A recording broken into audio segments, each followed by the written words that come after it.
I purposely farted in front of Guy at the gym because he wouldn't take no for an answer. So a few things. I go to the gym to work out and decompress. I don't see it as a place to be social. I wear large over-ear headphones. I was at the gym and just finished one of my sets for deadlifts when a guy walks over. This is something I'm used to despite how much I dislike it, but he starts talking to me and I'm able to pick up he's flirting. I'm polite and waiting for the proper moment to end the conversation. When he asks for my number, I decline. He keeps talking and going into the usual shtick of why not? And come on! At that point, I'm very uncomfortable and also annoyed because my workout timer has already gone off and it passed time for me to start my next set. I put on my big girl pants and tell him he's making me uncomfortable and I just want to finish my workout. Does he leave? Oh, he keeps talking now, going on about how he didn't mean it like that and he is not a bad guy. No actual apology to be found. Now during this entire interaction I've had to fart. I was being polite and holding it in until he left, but seeing as he's not, I think, well, I know a way to get him to leave. As he's still talking, I let it go. It's silent but rather smelly. It only takes about 2 seconds for him to catch or whiff. He stops talking and the face he makes is too much that I have to bite my lip to stop laughing. That's when he gives me a look of "Are you serious?" and finally leaves. And I'm left alone to finish my workout. I got paired in a group project with my bully, so I made her fail. This happened in high school, around 12 years ago.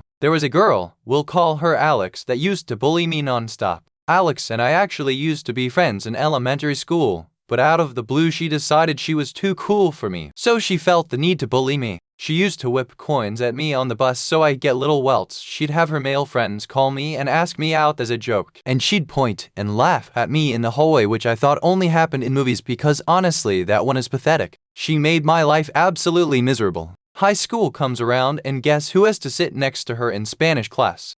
And guess who sat behind us? Her two best friends. I felt so small and invisible. She would even have her friends pick on me, like throwing spitballs or ripping the pins out of my hair and throwing them across the room so I had crazy hair. I got so fed up but was too shy to speak up. The teacher had us do a group project, and she picked teams of 4 so you worked with whoever sat near you, and of course I had to work with her and her two best friends. I tried asking them for help and they would stare at me and continue their conversations with each other, so I had to do the entire project by myself. I remember looking over at my teacher and I can see the empathy in her eyes, but she didn't say anything. It wasn't a major project, but we had to come up with some script in Spanish and all of us had to speak in front of the whole class. Since I wrote the whole thing, I basically made her lines make no sense and I didn't follow any of the rules for her. We had to use certain words and tenses and I didn't include any of that. In the middle of her speaking, I think she realized what I had done, but she was in too deep to stop. The teacher raised her voice at Alex and I don't remember exactly what she said, but her tone definitely implied that Alex was an idiot and that she can expect a terrible grade. The best part was the public humiliation in front of the whole class, and there were definitely some snickers across the room. This part is just an added bonus, but I haven't thought of Alex in so long until now. I decided to look her up on social media and she posts this lavish life on the beach all the time, with her expensive Jeep and Louis Vuitton bags. Then I googled her name and there's public records of her getting sued multiple times because she can't pay her bills, credit card companies, apartment complexes, etc. So it gives me a chuckle knowing her whole life is just for show and she can't actually afford her rent.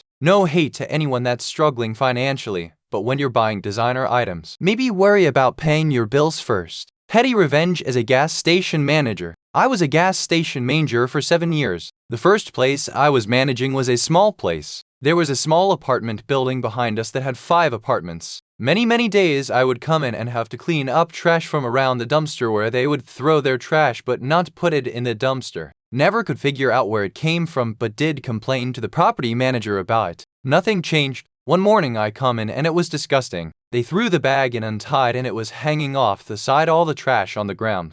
I was pissed. I grabbed the broom, gloves and dustbin trash bag act and went out to clean it up. The first thing I saw was a piece of mail. This is when a light bulb went off for me. What petty revenge. I grabbed a marker and wrote on the mail, "Stop using our dumpster and making a mess." I collect all the trash, then went to their porch and proceeded to dump it on their porch. I then set their mail on top of the pile. I absolutely gave no fucks that day. They said nothing about it when they came in later that day. Still makes me laugh. I have managed to stop my bully. It was someone from work. At first he just insulted me, then he even pushed me. Like that for months, I just ignored him. A few days ago I couldn't take it anymore and I insulted him back. He threatened me. He told me that later in the street he would hit me. He is lame, he doesn't have a crutch but he limps. He doesn't walk well, and I told him, what are you going to do? Are you going to hit with the crutch? And I began to imitate his limp. He went blank. Not only did he stop bothering me, but he didn't speak, not just to me, to anyone. It's sad that to stop a bully I have to become one of them.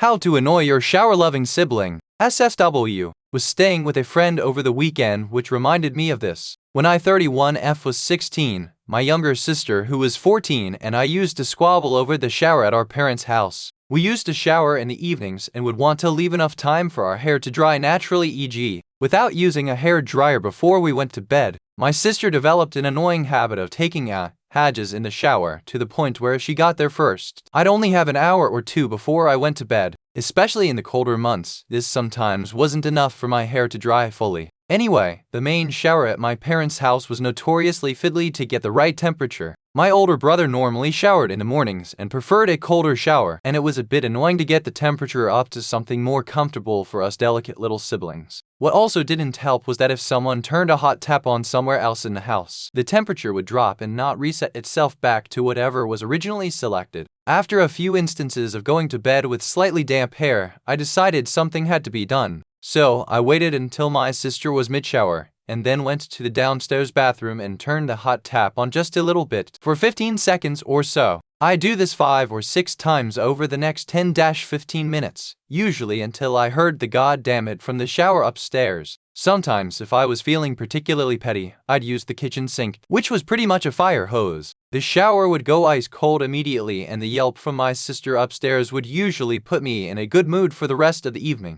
For some reason, it took my sister several weeks to catch on that I was doing this, and to be honest, I'd probably done something to annoy my brother, who would then have told her as his act of revenge. Our parents, who up until now had no idea what was going on, eventually had to intervene when we had an argument at the top of the stairs. They had their own en suite, so were completely oblivious to our little shower war, but their solution was so simple I can't believe we didn't think of it ourselves. One of us would shower before dinner, the other after dinner. We'd take it in weekly turns, so the first week my sister would shower before dinner, the next week I would, etc. Cleverly, whoever showered before dinner also had a soft hours time limit, as my parents would serve dinner at the same time every day, so if you were late then you'd have to heat up / serve your own dinner. Like with most petty squabbles, this didn't really come to a head again, and now my sister and I are older, we can look back and laugh about it. TLDR, my sister spent too long in the shower when we were kids, so I turned the hot tap on in another bathroom to make the shower go cold and annoy her.